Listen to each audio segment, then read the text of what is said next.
Sarah Jenkins never imagined that her simple morning walk would change her life forever. She was a 28-year-old teacher from Manchester who had saved up for months to visit London during her summer break. The excitement in her eyes was unmistakable as she walked through the historic streets, camera hanging around her neck, ready to capture every memorable moment. It was a beautiful Tuesday morning in July when Sarah decided to visit Buckingham Palace. The sun was shining brightly, and tourists from around the world were already gathering to witness the famous changing of the guard ceremony. Sarah had read about this tradition online and was determined to get the perfect photograph to show her students back home. She arrived early, hoping to secure a good spot near the palace gates. The red uniformed guards stood perfectly still, their tall black hats creating impressive silhouettes against the palace backdrop. Sarah was fascinated by their discipline and dedication. She had heard stories about how these guards were trained to remain motionless regardless of what happened around them. As she positioned herself among the growing crowd, Sarah noticed something that made her heart race. A small child, no more than 4 years old, had somehow slipped away from his parents and was toddling directly toward one of the standing guards. The little boy seemed curious about the guard's shiny boots and was reaching out to touch them. Sarah looked around frantically, trying to spot the child's parents in the sea of faces. She could see panic beginning to spread through nearby tourists as they noticed the situation unfolding. The guard remained perfectly still, following his strict protocol, but Sarah could sense the tension building in the air. Without thinking twice, Sarah dropped her camera bag and rushed forward. Her teacher instincts kicked in immediately. She had spent years working with young children and knew exactly how to handle this delicate situation.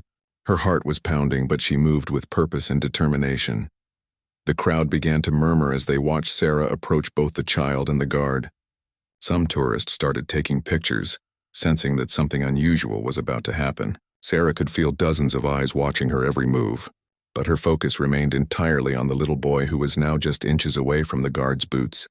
"Hey there, sweetie," Sarah called out gently, her voice warm and reassuring. The child looked up at her with big, curious eyes. She knelt down to his level, maintaining a safe distance from the guard while extending her hand toward the boy. "Are you looking for your mommy and daddy?" The child nodded and took a step toward Sarah, but then something unexpected happened. As Sarah gently guided the boy away from the guard, she accidentally brushed against the guard's ceremonial sword. The metallic sound rang out clearly in the morning air, and suddenly the guard's eyes shifted slightly to look directly at her. For a moment, time seemed to stand still. Sarah found herself looking into the eyes of the royal guard, breaking the invisible barrier that typically separated the guards from the public. She could see something in his expression that surprised her. Not anger or annoyance, but what looked like appreciation and understanding. The crowd around them had grown larger, and Sarah could hear the clicking of camera shutters capturing this unusual moment. She realized that she was now part of something that would likely be remembered and shared by many people. Her simple act of helping a lost child had created an unexpected connection with one of Britain's most disciplined soldiers.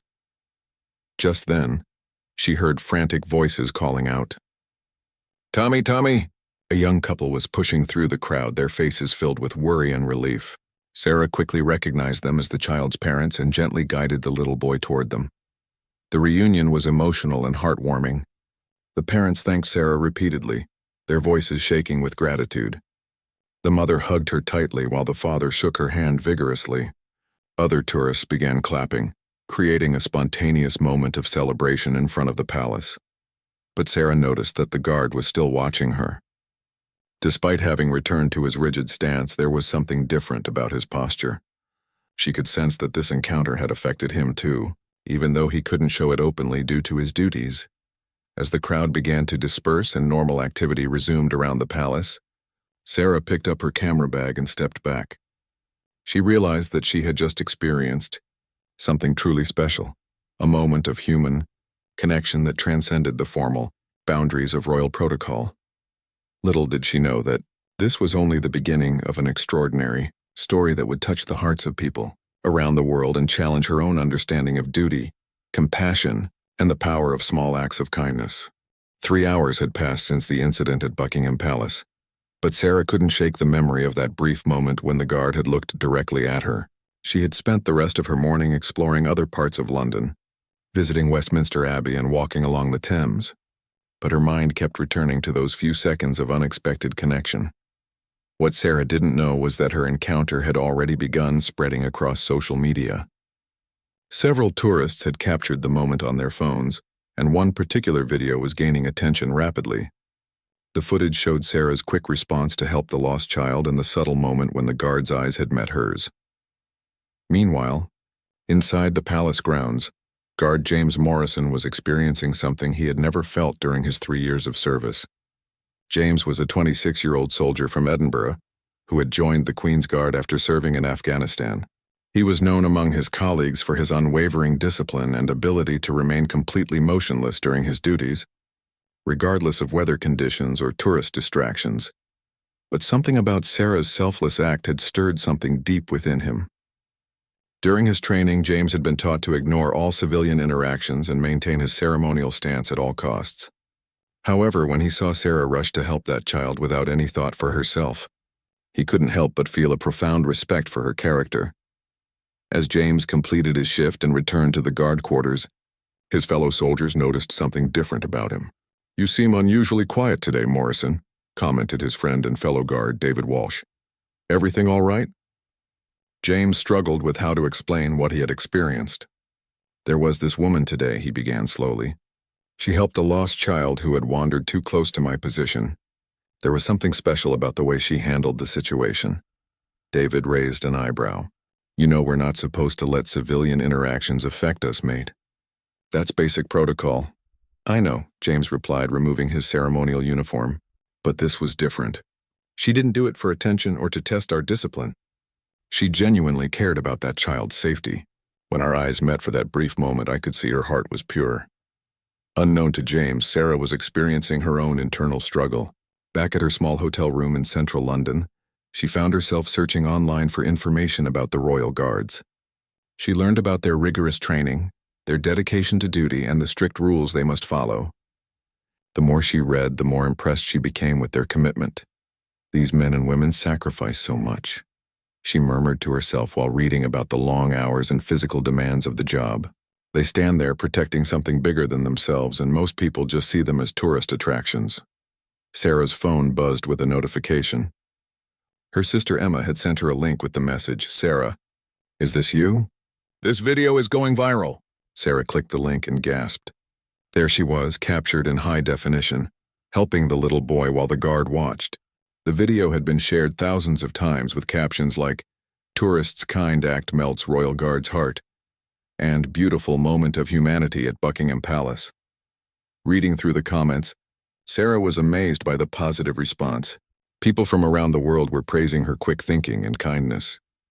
But what touched her most were the comments from military families thanking her for treating the guard with such respect during the encounter.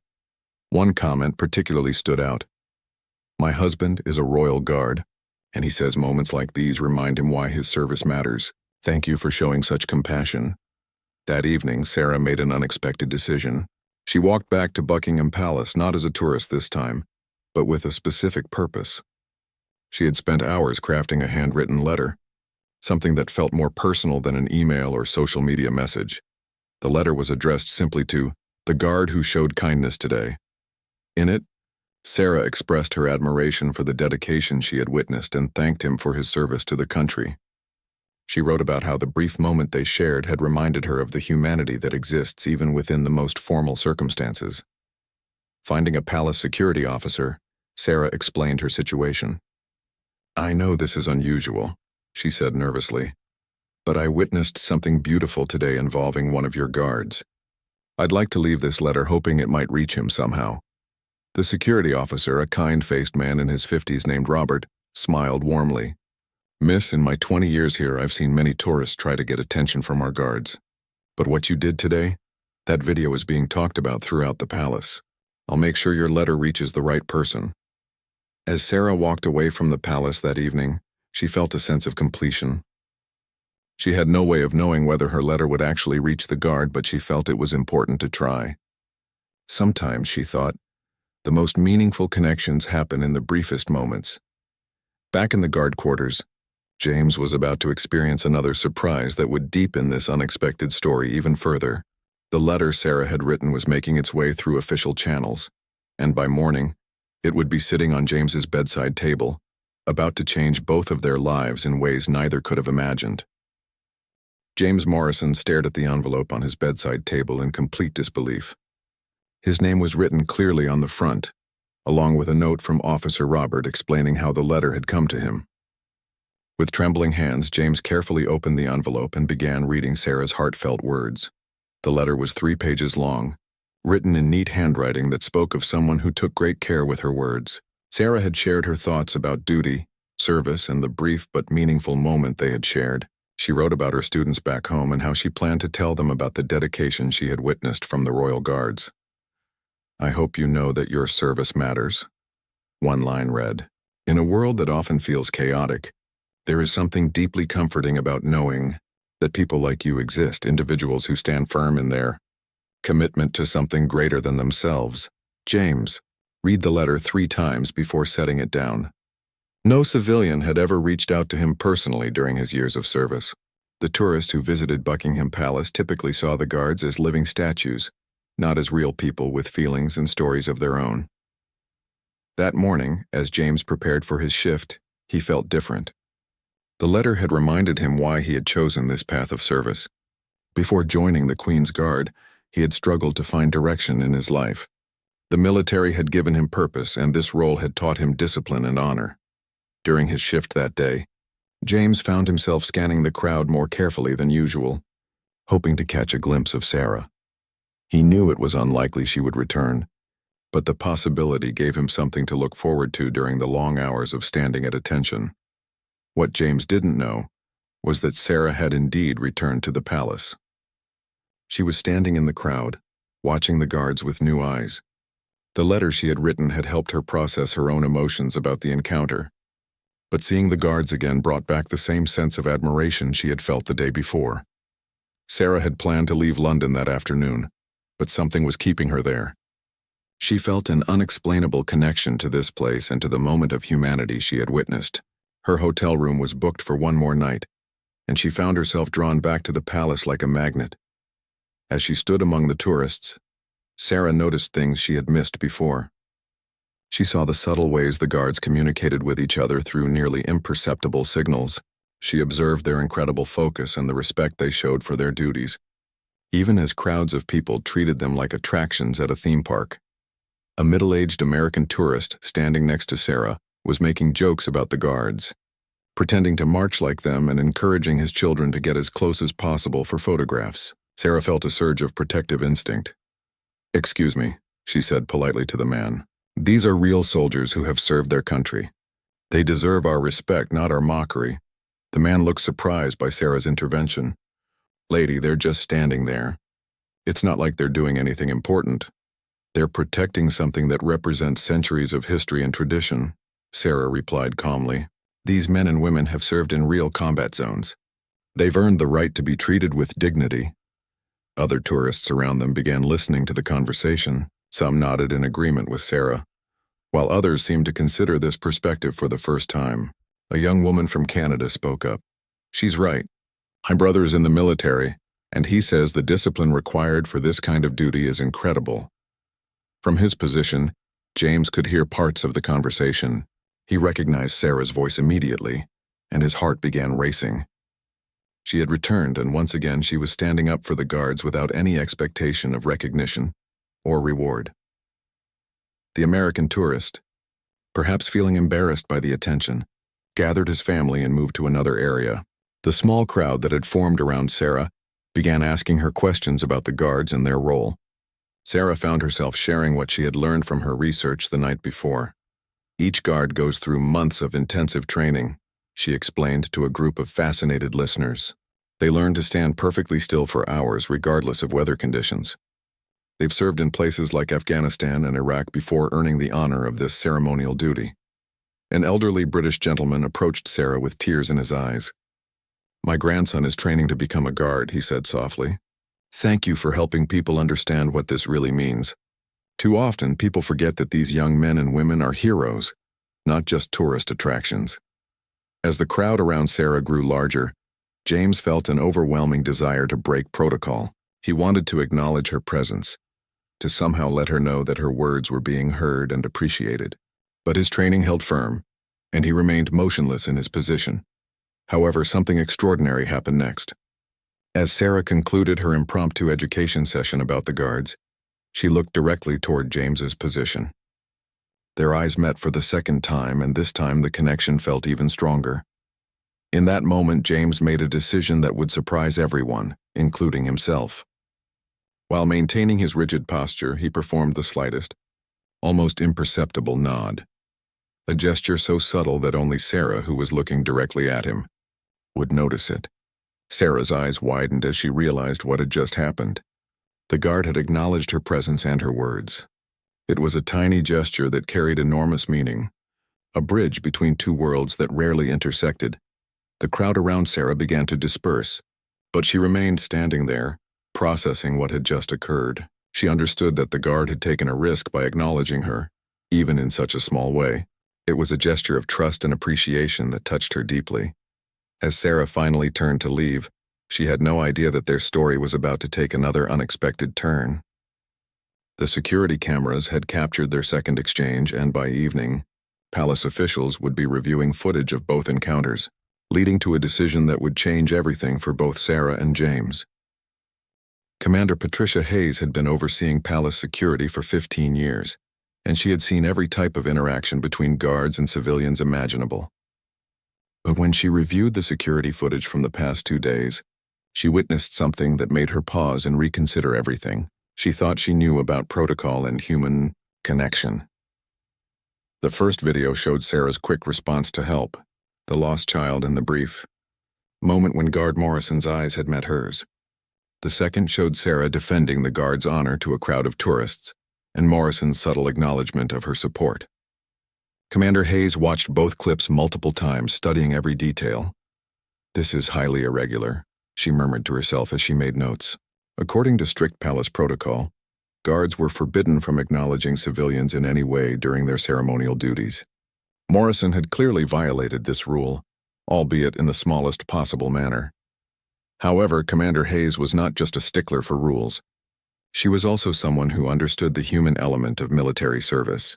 She had served in the Royal Navy for 20 years before taking her current position, and she recognized genuine character when she saw it. The next morning, Commander Hayes called James Morrison into her office. James stood at attention, expecting to receive disciplinary action for his breach of protocol. He had spent the entire night replaying his decision to nod at Sarah, wondering if his career was about to end because of a moment of humanity. "Guard Morrison," Commander Hayes began, her expression unreadable. "I've reviewed the footage from your shifts over the past 2 days. You're aware that you violated protocol by acknowledging a civilian during your ceremonial duty?" "Yes, ma'am," James replied, his voice steady despite his racing heart. "I take full responsibility for my actions."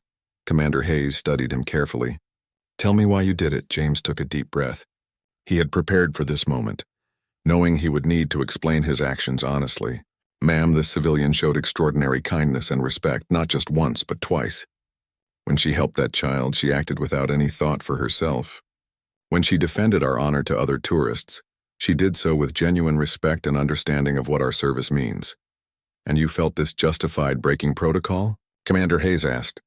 "Ma'am, I felt that her actions deserved acknowledgement. In that moment, showing her the smallest gesture of recognition felt more important than maintaining absolute rigidity. I understand if this results in disciplinary action." Commander Hayes was quiet for a long moment. James remained at attention, waiting for her decision. Finally, she spoke again, but her words were not what he expected. "Guard Morrison, in my 15 years here, I've seen countless tourists treat our guards like objects for their entertainment. What I witnessed in these videos was something entirely different.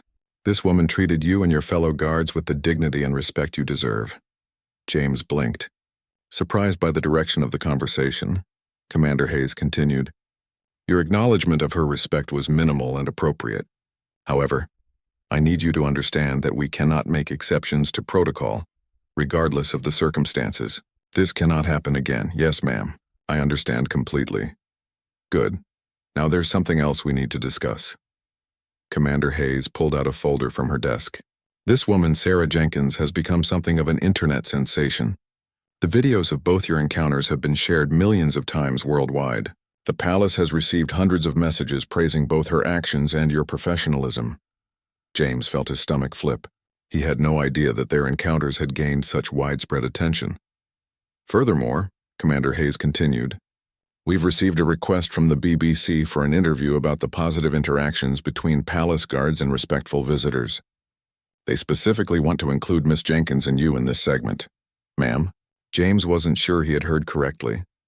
The palace has decided that this story represents something positive about British values, duty, respect, and compassion.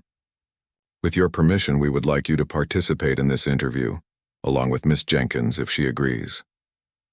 James felt overwhelmed. What had started as a simple moment of human connection was turning into something much larger. Ma'am, I'm honored by the consideration, but I'm not sure I'm comfortable with the media attention. Commander Hayes nodded understandingly. I appreciate your humility, Morrison. That's exactly why you're the right person for this. The palace wants to show the world that our guards are not just ceremonial figures, but real people who serve with dedication and honor. That afternoon, while James was processing this unexpected turn of events, Sarah was receiving her own surprising phone call at her hotel. She had been packing for her return journey to Manchester when her phone rang. Miss Jenkins, this is Commander Patricia Hayes from Buckingham Palace Security. I hope you don't mind me contacting you directly. Sarah nearly dropped her phone. No, not at all. Is everything all right? Everything is perfectly fine. In fact, I'm calling with what I hope you'll consider good news. Your interactions with our guards over the past few days have gained significant positive attention. The palace would like to invite you to participate in a special interview about the respect and kindness you've shown. Sarah sat down heavily on her hotel bed. I'm sorry, but I think there might be some mistake. I just helped a lost child and stood up for your guards when someone was being disrespectful. I didn't do anything special. Miss Jenkins, that's exactly what makes this story so powerful. You did what you did because it was the right thing to do. Not for attention or recognition. That kind of genuine character is what we'd like to highlight. Sarah felt her heart racing. The idea of being on television, especially about something so personal, made her nervous. But she also thought about her students and how proud they might be to see their teacher representing kindness and respect on a national level. Would I be meeting the guard who was there? Sarah asked quietly. Yes, Guard Morrison has agreed to participate as well. You would both be interviewed together about your experience. Sarah took a deep breath. Something told her that this was meant to happen, that their brief connection was part of something larger than either of them had imagined.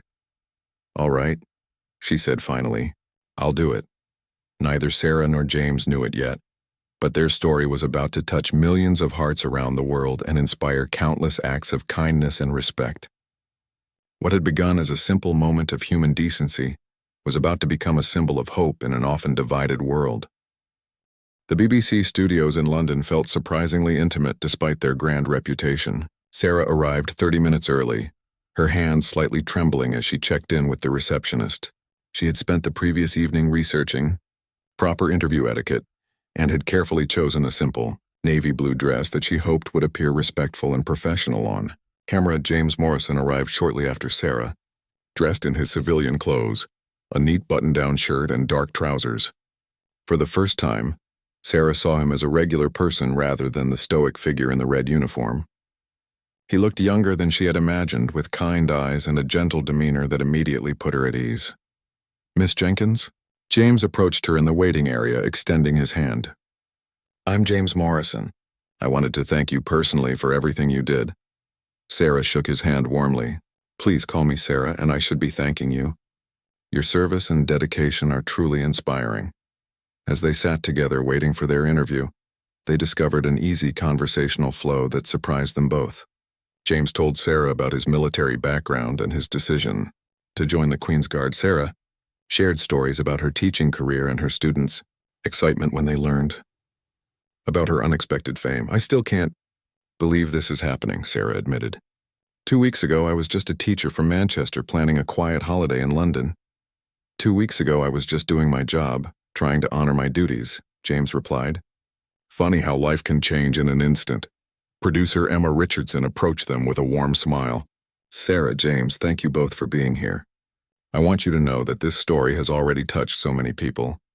The response has been overwhelmingly positive.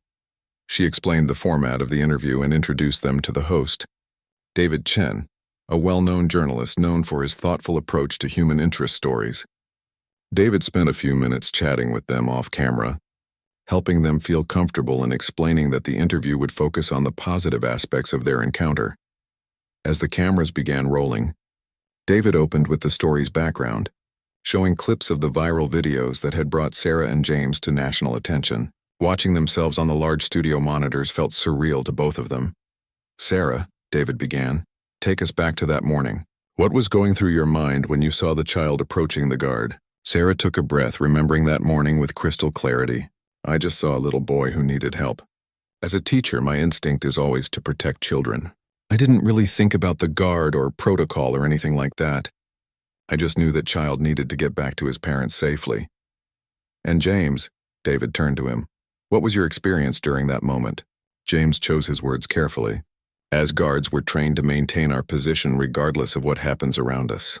But when I saw Sarah's immediate response to help that child, I felt profound respect for her character. She acted purely from kindness without any thought for herself." David smiled. "The video shows a moment where your eyes met. Can you both describe what that felt like?" Sarah and James exchanged a look before Sarah answered. "It was like recognizing something good in another person.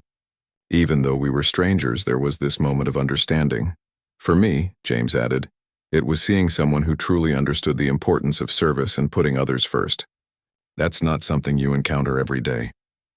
The interview continued for 20 minutes with David skillfully drawing out the story's deeper meaning. He asked Sarah about her experience defending the guards to other tourists, and James about what it meant to receive her letter of appreciation. "James, you made the decision to acknowledge Sarah during her second visit, which technically broke protocol. Why did you take that risk?" David asked. James was thoughtful in his response. "Sometimes doing the right thing means recognizing when someone else is doing the right thing. Sarah had shown such respect and understanding not just to me but to all the guards. That deserved acknowledgement even if it was just the smallest gesture." "What do you both hope people take away from your story?" David asked as the interview wound down. Sarah spoke first. "I hope people realize that small acts of kindness matter. Whether it's helping a lost child or standing up for someone who deserves respect, we all have opportunities every day to make a positive difference." James nodded. "I hope people understand that behind every uniform, there's a real person who has chosen to serve something bigger than themselves. When civilians show us respect and understanding, it reminds us why our service matters." After the cameras stopped rolling, David approached them both. "That was beautiful. I've been doing this for 20 years, and rarely do I meet people who are so genuinely kind and humble." Emma Richardson was equally enthusiastic. "The network has already received calls about this interview. People are calling it a perfect example of how ordinary people can inspire each other through simple acts of decency." As Sarah and James left the studio together, they both felt changed by the experience. The interview would air the following evening, but they already knew that their brief encounter had grown into something neither of them could have imagined. "Would you like to get some coffee?" James asked as they stood outside the BBC building. "I feel like there's more we should talk about." Sarah smiled. "I'd like that very much." They found a quiet cafe nearby where they continued their conversation away from cameras and interviews. As they talked, they realized that their story was not just about a moment of connection between a tourist and a guard. It was about the power of human kindness to bridge any. Yet what neither of them knew was that their interview would be watched by over 10 million people and would inspire thousands of similar acts of kindness around the world. Their story was about to become a movement, proving that sometimes the most powerful changes begin with the smallest gestures of respect and compassion. 6 months after their BBC interview aired, Sarah Jenkins and James Morrison could hardly believe how much their lives had changed. The program had been watched by over 10 million viewers in the UK alone, and had been picked up by international news networks around the world. But more importantly, their story had sparked something beautiful, a wave of kindness that continued to spread long after the cameras stopped rolling. Sarah had returned to her teaching job in Manchester, but her classroom had become a hub of inspiration. Her students, initially excited by their teacher's television appearance, had embraced the deeper message of her story. They started a kindness project called Small Acts, Big Hearts, where students documented and shared acts of respect and compassion in their daily lives. "Miss Jenkins, look at this," her student Emma Thompson exclaimed one morning, showing her a video on her phone. "This soldier in America saw your interview, and now tourists at the tomb of the unknown soldier are being more respectful. They're calling it the Sarah effect." Sarah watched the video with amazement. Indeed, visitors at Arlington National Cemetery were approaching the honor guards with newfound respect, understanding that these were real people deserving of dignity. Similar changes were being reported at ceremonial sites around the world. Meanwhile, James had received a promotion within the Queen's Guard, partly in recognition of how professionally he had handled the media attention. But what meant more to him were the letters he received from military families thanking him for showing the human side of service. The most significant change, however, was the friendship that had developed between Sarah and James. They met regularly for coffee when Sarah visited London, and their conversations had evolved from their shared experience to discussions about life, service, and the responsibility that came with their unexpected platform. During one of these meetings, James shared an idea that had been forming in his mind. "Sarah, I've been thinking about all the messages we've received. People want to do something positive, but they don't always know how. What if we created a way to channel that energy?" Sarah leaned forward with interest. "What do you mean?" "What if we started a foundation that connects people who want to serve with opportunities to make a difference? Not just military service, but community service, volunteering, acts of kindness, anything that puts others first." Sarah's eyes lit up. "That's brilliant. We could call it something simple like the Connection Foundation, bringing together people who want to serve and communities that need support." Over the following months, with help from legal advisors and community leaders who had been inspired by their story, Sarah and James established the Connection Foundation. The organization focused on facilitating meaningful volunteer opportunities and spreading awareness about the importance of treating all service members and public servants with respect. Their first major project was a program called Bridge Builders that paired retired military personnel with schools to teach children about service, duty, and respect. James often participated in these visits, sharing his experiences as a guard and helping children understand the dedication required for various forms of service. That the foundation also created kindness ambassadors, a network of volunteers committed to promoting respectful behavior in public spaces, especially around monuments, ceremonial sites, and places of historical significance. 1 year after their first meeting at Buckingham Palace, Sarah and James were invited back for a special ceremony. Queen Elizabeth II herself wanted to recognize their contribution to promoting British values of service and respect. Standing in the same courtyard where they had first encountered each other, they reflected on the incredible journey that had brought them to this moment. "When I helped that little boy," Sarah said to James as they waited for the ceremony to begin, "I never imagined it would lead to all this." "When I nodded at you that second day," James replied, "I never thought that tiny gesture would change both our lives and touch so many others." The ceremony was attended by military families, teachers, volunteers from their foundation, and even Tommy, the little boy whose wandering had started it all. Now 5 years old, Tommy presented Sarah and James with a drawing he had made showing them helping him at the palace. Commander Hayes, who had been promoted to deputy head of palace security, spoke at the ceremony.